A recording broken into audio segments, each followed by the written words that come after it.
She laughed in my face one night, wine glass in hand, and told me she could leave me whenever she wanted. Men like you are replaceable. That line stayed with me, echoing louder than any insult I had ever heard. I was her husband. Yet to her, I was disposable, powerless, a placeholder until someone better came along. But betrayal has a way of flipping power.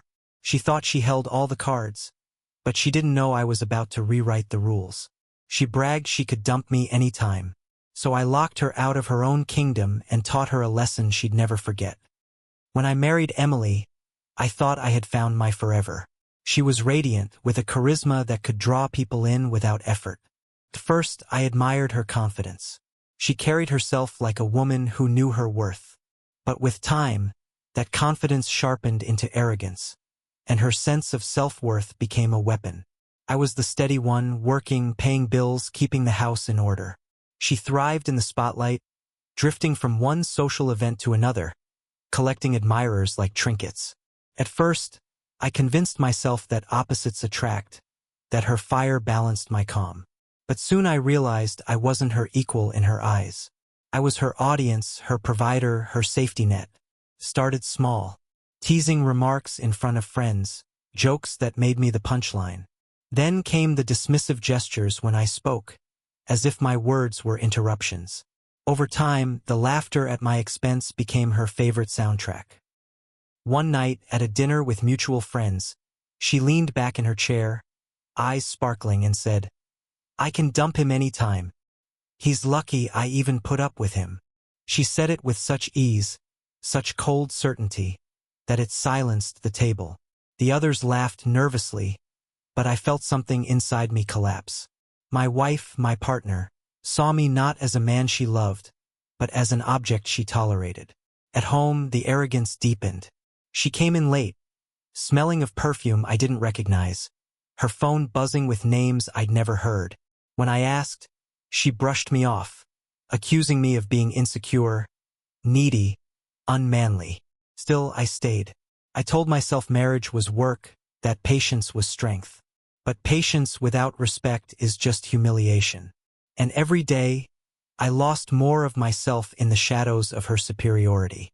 Yet beneath my silence, I was observing her patterns, her arrogance, the way she tested my limits, daring me to break.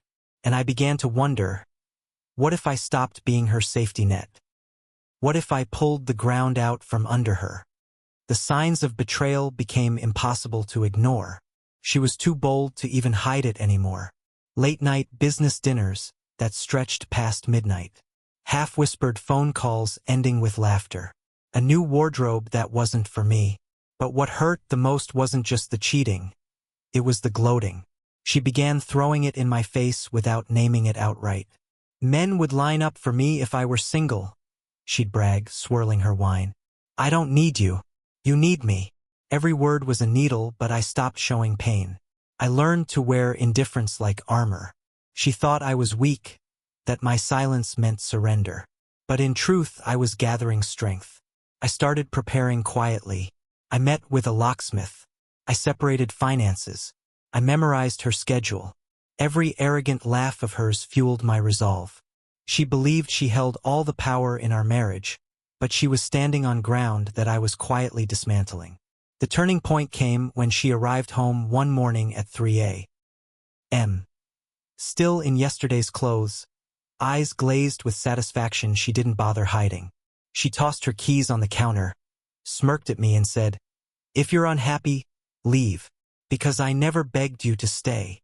Then she disappeared into the bedroom, leaving me alone in the living room with rage coiling in my chest. That was the moment I decided. She thought I was a man she could humiliate indefinitely. She was wrong. The day she went out of town with her friends, I made my move. By the time she returned, the locks had been changed. Her key no longer fit. She stood at the front door, banging and yelling, demanding entry. The neighbors peeked out from behind curtains as she cursed my name. I opened the door just enough for her to see my calm face. "You said you could dump me any time," I told her. "So I saved you the trouble." And then I closed the door, locking it again. Her stunned face burned into my memory. But that wasn't the end. Fate had another twist waiting. Her sister, Claire, had always been different, softer, kinder, watching quietly as Emily burned everything in her path. In the aftermath of my broken marriage, Claire reached out.